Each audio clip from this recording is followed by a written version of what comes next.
shots, make it hurt.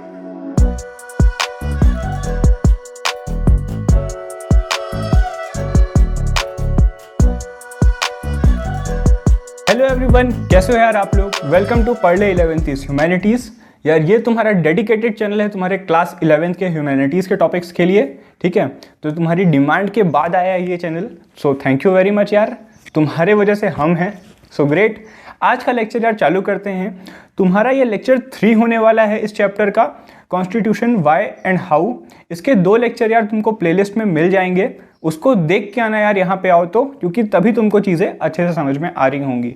Books की physical copy ले लेना यार, मैंने फर्स्ट लेक्चर में बता दिया था कि कौन कौन सी बुक्स हैं तुम्हारे सोशल साइंस में, सॉरी पॉलिटिकल साइंस में। सोशल साइंस में तुम्हारा पूरा सिलेबस हो गया जिसको तुम ह्यूमैनिटीज़ बोल रहे हो, ठीक है।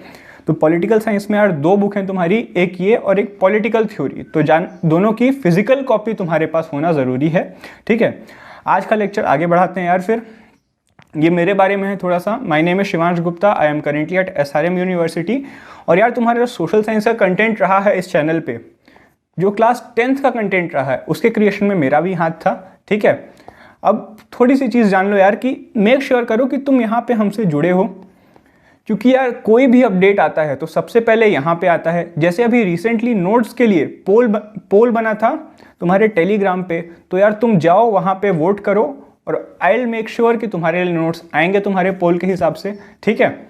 और नोट्स आएंगे तो कहाँ पे आएंगे, तुम्हारे इस वेबसाइट में। तो इसको भी यार चेकआउट करते रहो टाइम पे, जब नोट्स आएंगे तो तुमको दिख जाएंगे और हम भी इन्फॉर्म कर देंगे यार तुमको। तो एक चीज़ यार मैं हर लेक्चर में बोलता हूँ कि तुमको इस भाई की तरह नहीं देखना है, तुमको हमेशा एक कॉपी लेनी है, एक पेन लेना है और जो भी इम्पोर्टेंट लगेगा उसको साथ में नोट डाउन करना है, ठीक है। तो चलो बस इतनी ही चीज़ थी आज। पुराना लेक्चर यार एक बार रिवाइज कर लेते हैं। हमने क्या क्या देखा था जल्दी से। हमने देखा था कि कॉन्स्टिट्यूशन को अथॉरिटी कैसे मिलती है। मैं बहुत डीप में नहीं घुस रहा यार, तुमको ये चीज़ जाके पहले देखनी पड़ेगी लेक्चर 2 में। और हमने और क्या देखा था यार कि इंडिया का कॉन्स्टिट्यूशन कैसे बना था, जो कॉन्स्टिट्यूएंट असेंबली थी वो कैसे बनी थी, हम ये देख के आए थे, ठीक है। अब यार आज देखेंगे हम द प्रिंसिपल ऑफ डेलिबरेशन। अब यार ये डेलिबरेशन क्या होता है, तुम्हारा डिस्कशन या डिबेट, यहाँ पे वर्ड बहुत अच्छा बैठेगा डेलिबरेशन के लिए, ठीक है। अब इसको थोड़ा और डीप में समझते हैं चीज़ों को। अब यार कोई भी गवर्नमेंट जो है वो जो तुम्हारी बॉडी है वो रिप्रेजेंटेटिव कैसे होगी, जब वहाँ पे जो तुम्हारे पार्टिसिपेंट्स हैं वो डाइवर्स ग्रुप के हों। जो हमने पिछले वीडियो में देखा था कि जो कॉन्स्टिट्यूएंट असेंबली थी वो काफ़ी डाइवर्स ग्रुप थी। लेकिन यार ये चीज़ तुम्हारी काफ़ी नहीं है। इसके साथ साथ तुमको और क्या चाहिए कि वो यार हर जो नेशनल इंटरेस्ट पे जितने भी टॉपिक हैं उस पर डिबेट करें। जितने भी तुम कोई भी रूल बनाओगे तो ऐसा तो होगा नहीं कि एक ने बोल दिया और रूल बन गया। जब तक उस चीज़ पे बहस नहीं होगी यार तो सबके जो थॉट्स हैं वो एक साथ कैसे आएंगे, ठीक है। अब तुम आज भी देखो, अगर तुम खेलने जा रहे हो, तुम्हारा कोई एक ग्रुप है जो खेलने जा रहा है, तो तुमने टाइम डिसाइड किया 4 बजे, तो ऐसा तो नहीं होता ना कि बस एक बच्चे ने बोल दिया 4 बजे तो सब 4 बजे ऐसे ही चले जाएंगे। सब मिलके व्हाट्सएप ग्रुप में डिसाइड करते हो फिर जाते हो। तो पॉइंट इज एक म्यूचुअल डिबेट होनी चाहिए, एक म्यूचुअल डिस्कशन होना चाहिए, तब जाके आप किसी कंक्लूजन पे पहुंचोगे, समझे। अब यार इसको पढ़ो। It is equally important that they participate not only as representative of their own identity और कम्युनिटी। अब यार ये बहुत ज़रूरी है। अब देखो वो डाइवर्स ग्रुप थे तो सब अलग अलग कम्युनिटी से आए थे, तो यार ये चीज़ ज़रूरी है कि वो सिर्फ अपनी कम्युनिटी का इंटरेस्ट ना देखें, यहाँ पे वो पूरी कंट्री का इंटरेस्ट साथ में लेके चलें, ठीक है। Each member deliberated upon the constitution with the interest of the whole nation in mind। जैसा मैंने बताया वो अपने कम्युनिटी के बारे में नहीं सोचते थे, वो हमेशा पूरी कंट्री को साथ में लेके चलते थे। अगर कोई ऐसा रूल आ रहा है जो उनकी कम्युनिटी के लिए हो सकता है थोड़ा सा हार्म करे, लेकिन अगर वो पूरी कंट्री के लिए अच्छा है तो उसको हमेशा एग्री करते थे उस चीज़ पे, ठीक है। अब यार एक चीज़ देखो, जब डिस्कशन होगा एक बड़े से ग्रुप के बीच में तो ये चीज़ पॉसिबल है यार डिसएग्रीमेंट आए, ठीक है ना, बहुत कॉमन चीज़ है। और तुम्हारे यार NCERT में कुछ अच्छे एग्जाम्पल दिए हैं कि किन चीज़ों में तुम्हारा वो होता था, डिसएग्रीमेंट होता था। कौन कौन से मेन टॉपिक थे यार, कि जो तुम्हारी पावर होगी वो कंट्री की, वो सेंट्रलाइज्ड होगी या डिसेंट्रलाइज्ड होगी। सेंट्रलाइज्ड यार मतलब जो तुम्हारा सबसे ऊपर जो बैठता है सेंटर, जो सेंटर की पावर रहती है, जो अभी बीजेपी गवर्नमेंट है अभी अपनी सेंटर पे, तो उस टाइप की जो सेंटर पे जो पावर रहेगी उसको सबसे ज़्यादा पावर दे दो, नीचे पावर दो ना दो। एक ये थॉट था लोगों का।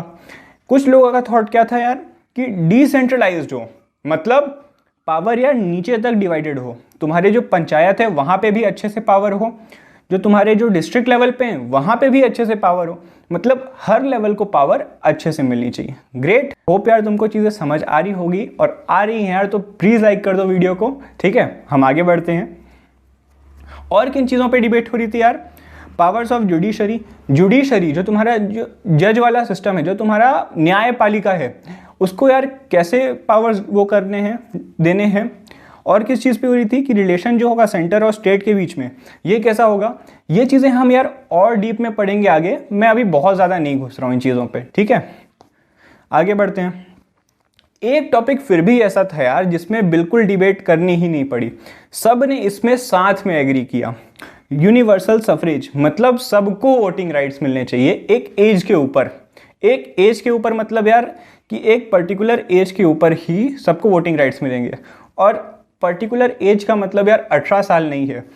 तुमको शायद नहीं पता होगा, अपने आज़ादी के बाद कई साल तक वोटिंग एज 21 ईयर्स थी, मतलब 18 साल नहीं, जो 21 साल से बड़ा है, जो 21 साल से बड़ा है वही वोट कर सकता था। और तुम थोड़ा मुझे सर्च करके बताओ कि ये जो 18 साल वाला नियम आया है, जो 21 साल से 18 साल कर दिया गया है, ये कौन से साल पे आया था, ये तुम मुझे कमेंट पे बताओ, ठीक है।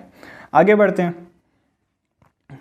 अब ये चीज़ पढ़ो यार, the constitution draw its authority from the fact that members of the constituent assembly engaged in what one might call public reason.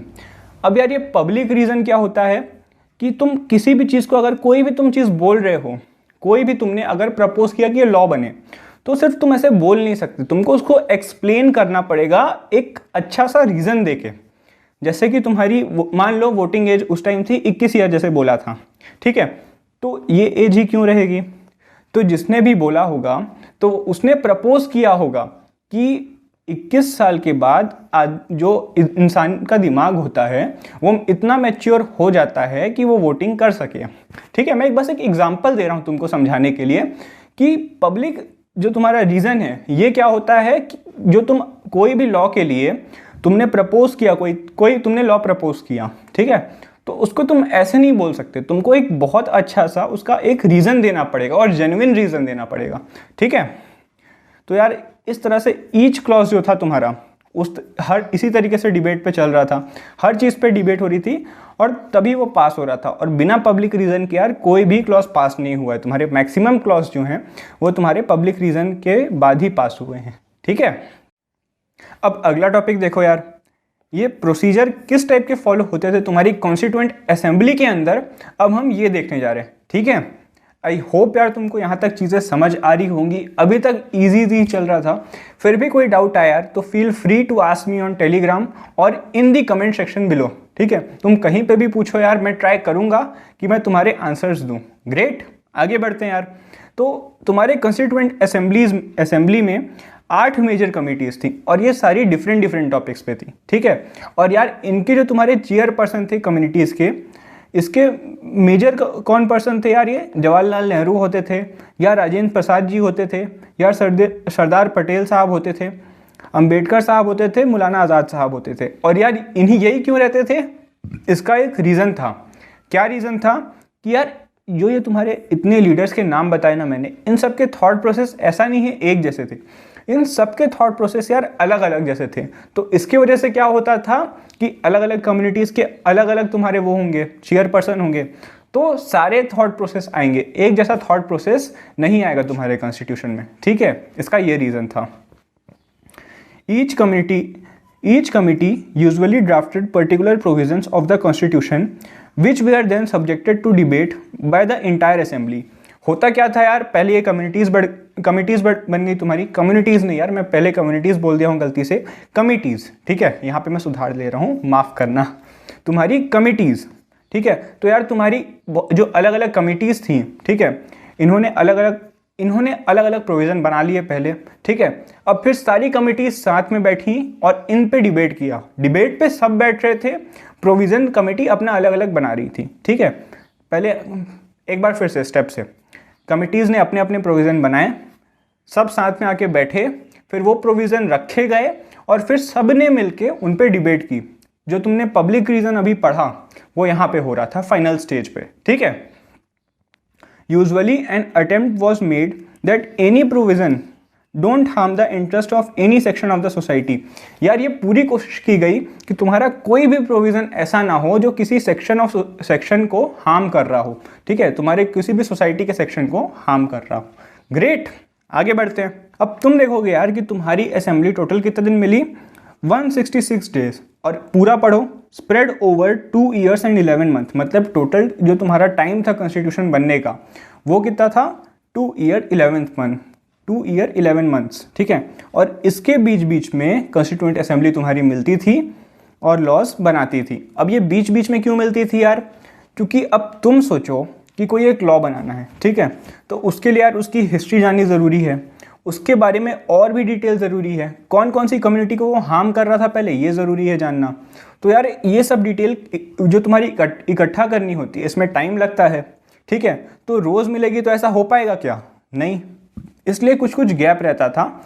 जैसे अभी भी अपनी पार्लियामेंट रोज़ नहीं मिलती है, कभी कभी गैप रहता है। तुम देखोगे तुम्हारे पार्लियामेंट के सेशन होते हैं, अगर तुम न्यूज़ सुनते हो तो एक सेशन और दूसरे सेशन के बीच में 3 से 4 महीने और कई बार तो 6 महीने का भी गैप रहता है। उससे ज़्यादा पॉसिबल नहीं है, लेकिन इतना भी गैप रहता है। पॉइंट इज रोज नहीं मिल सकते, बस मैं इतना बोलना चाह रहा हूँ, ठीक है। बहुत ज़्यादा डीप में मत घुसो, आगे चीज़ें आएंगी। Its section were open to the press and the public alike. अब यार जो तुम्हारे सेशन होते थे कॉन्स्टिट्यूएंट असेंबली के, ये तुम्हारे जो जनरल पब्लिक है और जो तुम्हारी प्रेस है दोनों के लिए ओपन थे, मतलब प्रेस वाले यहाँ पे आ सकते थे और जो बहस हो रही है उसको सुन सकते थे, ठीक है। अब देखो यार अगला टॉपिक तुम्हारा इनहेरिटेंस ऑफ नेशनलिस्ट मूवमेंट, ठीक है। अब जल्दी से इसको देखते हैं। जो तुम्हारी कॉन्स्टिट्यूएंट असेंबली थी यार ये बहुत डाइवर्स थी, ठीक है। क्यों, क्योंकि इसमें डिफरेंट रिलीजन के लोग थे, उनके डिफरेंट बिलीफ थे, ठीक है। तो यार ऐसी कौन सी चीज़ थी जो उनको एक डायरेक्शन की तरफ, एक कॉमन गोल की तरफ बांध के रख रही थी, ठीक है। तो ये चीज़ समझो, the principle which were force during the long struggle for freedom. जो मेन आदर्श थे तुम्हारे फ्रीडम स्ट्रगल के दौरान, ठीक है, जो मेन आदर्श थे लोगों के, जो मेन सिद्धांत थे कि ये चीज़ मिलनी चाहिए, जिनके लिए फ्रीडम स्ट्रगल हुई थी, ये तुम्हारे जो आइडियाज़ थे यार ये इनको बांध के रख रहे थे। अब ये क्या थे हम आगे देख रहे हैं। The constituent assembly was giving concrete shape and form to the principle it had inherited from the nationalist movement. यार नेशनलिस्ट मूवमेंट से उसको जो प्रिंसिपल मिले थे, कॉन्स्टिट्यूएंट असेंबली उस चीज़ को एकदम प्रॉपर शेप दे रही थी, ठीक है। कैसे दे रही थी, for decades preceding the promulgation of constitution the nationalist movement has debated many questions that were relevant to the making of the Indian constitution.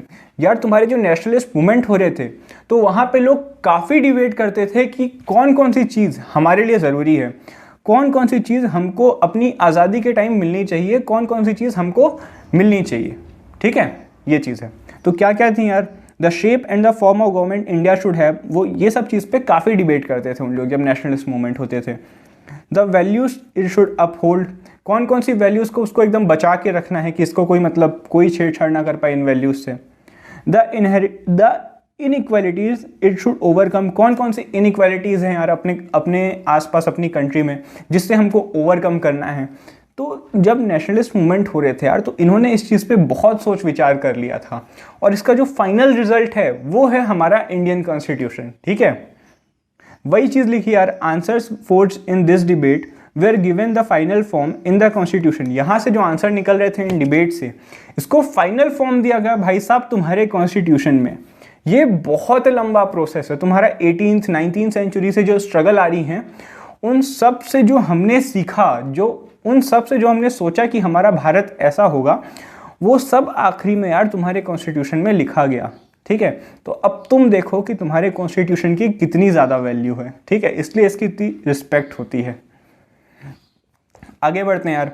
जो the best summary of the principle that the nationalist movement brought to the constituent assembly is the objective resolution.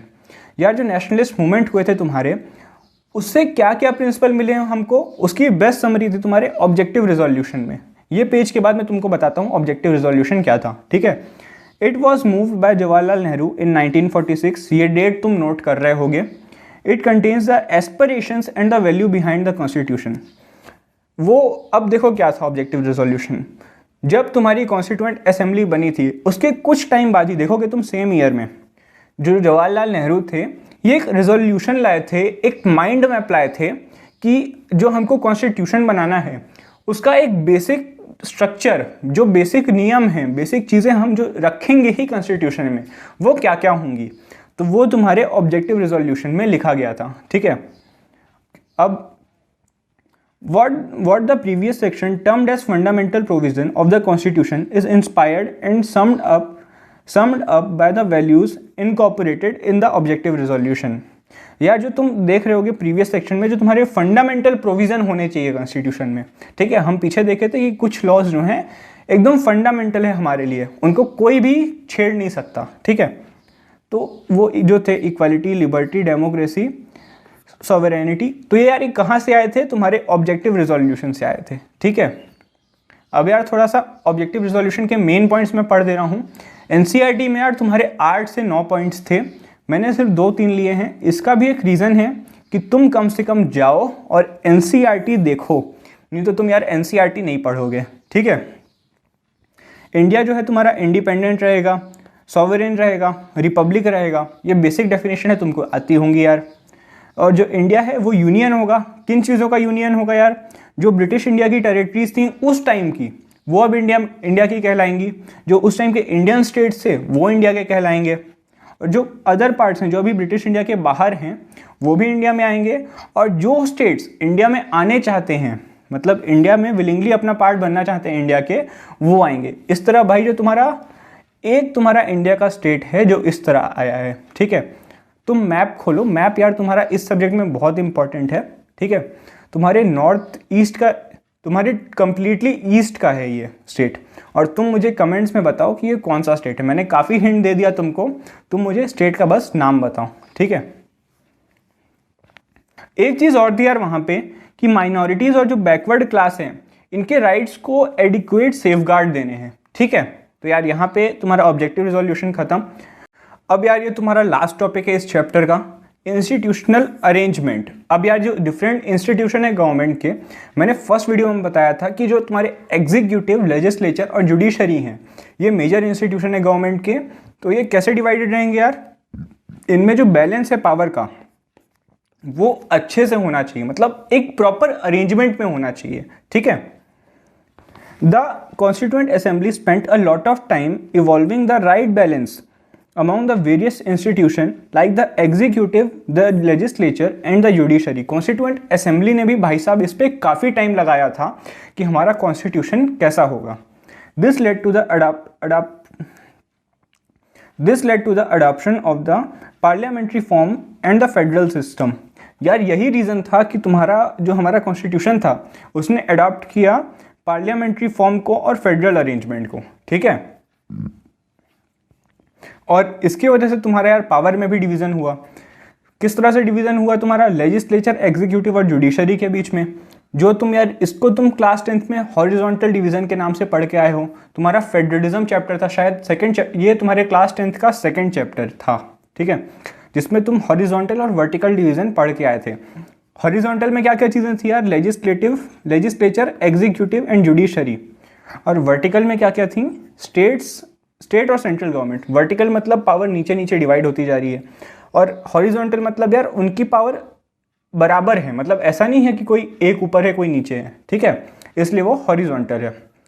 तुम भूल गए होगे 10th का, लेकिन हाँ मैंने वापस बता दिया यार, अब याद रखना, अब तुम्हारा ये मेजर सब्जेक्ट है, ठीक है।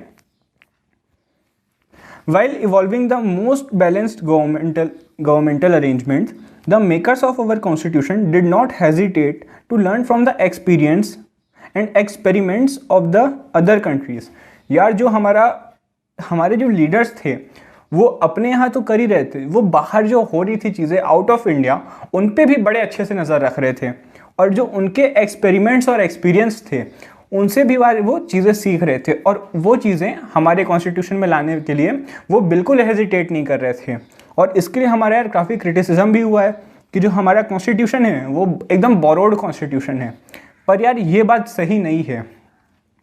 हमने कोई भी चीज़ को एकदम कॉपी पेस्ट नहीं किया, किसी भी चीज़ को इमिटेट नहीं किया। हमने एक एक प्रोविज़न को पढ़ा और उसको हमारे इंडिया के हिसाब से क्या चीज़ें सही हैं, क्या क्या चेंज चाहिए उसमें, उस पर्टिकुलर प्रोविज़न जो हमने अडाप्ट किया उसमें क्या क्या चेंज चाहिए कि वो हमारे इंडिया के लिए अच्छा हो जाए। हमने वो सब चीज़ें देखी, उसको फिर उसके बाद हमने अपने कॉन्स्टिट्यूशन में इंक्लूड किया। ठीक है, अब क्या क्या हमने बोरो किया यार, एक बार ये देख लेते हैं डिफरेंट कंट्रीज से। एनसीईआरटी में यार तुम्हारा आखिरी पेज जो है इस चैप्टर का, उसमें बबल में दी हुई हैं चीज़ें। पढ़ना यार जाके एनसीईआरटी, बिना पढ़े इस साल तुम्हारा कुछ भी नहीं होने वाला है। चाहे मैं तुमको कितना भी पढ़ा लूँ, जब तक तुम एनसीईआरटी नहीं पढ़ोगे यार तुम्हारा 100% सिलेबस कभी भी नहीं होगा। यहाँ पे हो जाएगा यार 80% 90% सिलेबस हम करा रहे हैं, लेकिन यार NCERT is a must book. तुम अगर सिर्फ खरीद के रख रहे हो तो उससे कोई मतलब नहीं है। आगे देखो यार देखो हमने ब्रिटिश से क्या क्या सीखा, ब्रिटिशर्स से हमने ये सीखा यार first past the post system. इसका मतलब यार ये है कि अगर तुम्हारी वोटिंग हो रही है, ठीक है, 4 पार्टी की वोटिंग हो रही है, तो जिसने भी मेजॉरिटी वोट्स क्रॉस कर दिए, ये जो तुम्हारी लाइन है इसको पोस्ट बोलते हैं और सब रेस लगा रहे हैं। ठीक है, तो जिसने सबसे पहले पोस्ट को क्रॉस कर लिया, जो मिनिमम नंबर वोट्स चाहिए होते हैं उसको क्रॉस कर लिया, वो जीत जाएगा। ठीक है, तो इसको बोलते हैं तुम्हारा first past the post system. Parliamentary form of government, ये तो तुम जानते हो। The idea of rule of law, ये चीज़ क्या है यार कि तुम्हारा कानून जो है वो अंधा है। उसके सामने अगर किसी ब्लाइंड आदमी ने क्राइम किया है और उससे गलती से हुआ है, और जिस आदमी को दिख रहा है उसने क्राइम किया है, उसने जानबूझ के किया है, दोनों एक समान होते हैं। ठीक है, मतलब यहाँ पे जो ब्लाइंड है उसकी गलती नहीं हो सकता है गलती कम हो, लेकिन उसको भी उतनी ही सज़ा मिलेगी जितनी तुम्हारे देखने वाले को मिल रही है। ठीक है, जिसने देख के क्राइम किया है। The institution of speaker and his role, तुम देखे होगे यार असेंबली में स्पीकर होते हैं, तुम देखोगे यार तुम अभी असेंबली में स्पीकर रहते हैं, हमारे लोकसभा में स्पीकर रहते हैं, राज्यसभा में स्पीकर रहते हैं। ठीक है, तो ये जो स्पीकर वाला रोल है हमने यहाँ से अडॉप्ट किया। जो लॉ मेकिंग का प्रोसीजर है वो हमने यहाँ से अडॉप्ट किया। तो यार ये जो प्रोसीजर है लॉ मेकिंग का, इसका मेन रीज़न ये था यार क्योंकि हम ब्रिटिशर्स को काफ़ी टाइम से देख रहे थे, वो हमारे ऊपर रूल किए, तो हम उनसे चीज़ें सीख रहे थे कि हम कैसे करेंगे। तो इसलिए यार हमने उनसे ये चीज़ें अडॉप्ट की। ठीक है, अब यार आयरिश कॉन्स्टिट्यूशन से भी हमने चीज़ें अडॉप्ट की। उनसे हमने डीपीएसपी अडॉप्ट किए, directive principle of state policy. ये क्या चीज़ें हैं यार, ये तुम्हारे कॉन्स्टिट्यूशन के वो प्रोविज़न हैं जो हमने उस टाइम लागू नहीं किए, लेकिन हमने लिख ज़रूर दिए कि जब तुम्हारा जो देश है उसके पास जब इतने संसाधन आ जाएंगे तो इस चीज़ को लागू कर देना।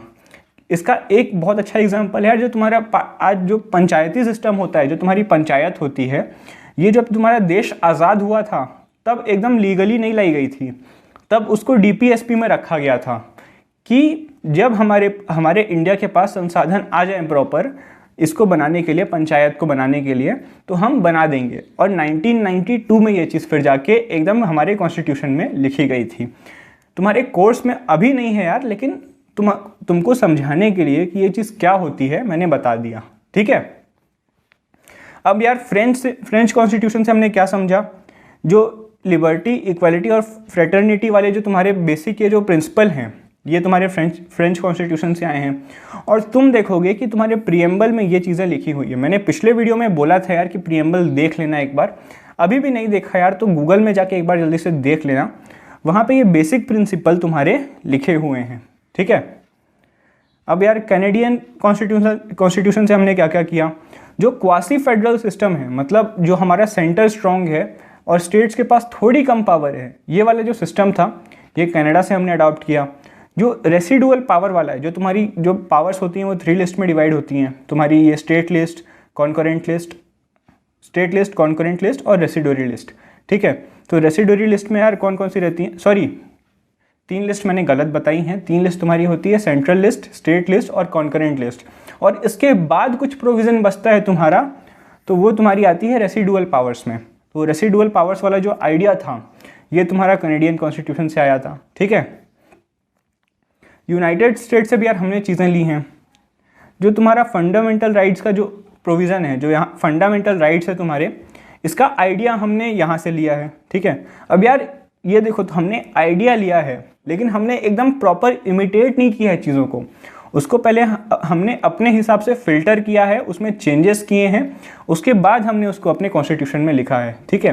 तो यार अगर कोई बोले कि इंडिया का जो कॉन्स्टिट्यूशन है वो बस दूसरे देशों से उधार लिया हुआ है, तो तुम उसको समझा देना कि नहीं यार ऐसी चीज़ें नहीं हैं, हमने चीज़ों को फ़िल्टर किया है, जो तुम आजकल अपनी फ़ोटो में लगा देते हो वैसा नहीं यार, लेकिन हाँ हमने चीज़ों को फ़िल्टर किया है, उसके बाद हमने लिखा यार कि हमारे फंडामेंटल राइट्स कैसे होंगे, ठीक है। Power of judicial review and independence of judiciary, यार जो तुम्हारी जो जुडिशरी है ये इंडिपेंडेंट रहेगी, और जो तुम्हारा जुडिशियल रिव्यू है, मतलब अगर कोई लॉ गलत लग रहा है तो जो जुडिशरी है वो खुद वो लॉ को चेक कर सकती है, इसको बोलते हैं जुडिशियल रिव्यू, ठीक है। तो ये जो कॉन्सेप्ट है ये भी हमने यहीं से लिए हैं, ठीक है। आगे देखो यार, यहाँ पे तुम्हारा चैप्टर होता है ख़त्म, ठीक है। तो छुट्टी नहीं, अभी रुक जाओ, बस 2 मिनट और रुक जाओ यार। ये याद करो, ये तो हमारा जो फर्स्ट लेक्चर था उसकी फर्स्ट स्लाइड थी शायद ये, ठीक है। ये मैं यार यहाँ पे इसलिए लेके आया हूँ। अब तुम देखो तुम ये सब कर पा रहे हो कि नहीं कर पा रहे हो। What does a constitution mean, तुम बता पा रहे हो? जी हाँ, क्या होता है कॉन्स्टिट्यूशन, मुझे कमेंट्स में बताओ। ये सारे आंसर तुम मुझे कमेंट्स पे बता रहे होगे, ठीक है। What a constitution does to a society, society में क्या रोल रहता है यार एक कॉन्स्टिट्यूशन का, ठीक है। How constitution govern the allocation of power in the society, ये भी तुम बताओ। बहुत अच्छे से यार एक एक टॉपिक को हमने डिस्कस किया है, तुम जाके सारे लेक्चर एक बार ध्यान से देखो, तुमको सारी चीज़ें समझ आ रही होंगी, ठीक है। ये चीज़ हो गई। What was the way in which the constitution of India was made, India का कॉन्स्टिट्यूशन कैसे बना था भाई, इसके लिए तो यार आधा लेक्चर ले लिया था हमने, ठीक है। तो इसको जाके देखो अगर नहीं पता, और पता है भाई तो तुम इन सब को नीचे कमेंट कर रहे होगे, और उन सब को मैं रिप्लाई दूंगा यार जिनका आंसर एकदम परफेक्ट होगा। तो मेक श्योर यार तुम कमेंट कर रहे हो, ठीक है। तो यार मिलते हैं अगले लेक्चर में, यहाँ पे तुम्हारा ये चैप्टर ख़त्म होता है। इसके बाद यार हम इसी सब्जेक्ट का चैप्टर 2 करेंगे, जो तुम्हारा पॉलिटिकल साइंस है, इसका एक और चैप्टर करेंगे, उसके बाद हम फिर ज्योग्राफी में जंप करेंगे, ठीक है। अगर तुमको कुछ और चाहिए, मतलब कोई और चैप्टर पहले कराना है या फिर कोई और सब्जेक्ट पहले कराना है, तो तुम कमेंट्स में बता दो मेरे को, मैं उस हिसाब से चीज़ें को डिसाइड कर लूँगा। तब तक के लिए मिलते हैं यार, स्टे सेफ। तुम जानते हो अभी टाइम कैसा चल रहा है, और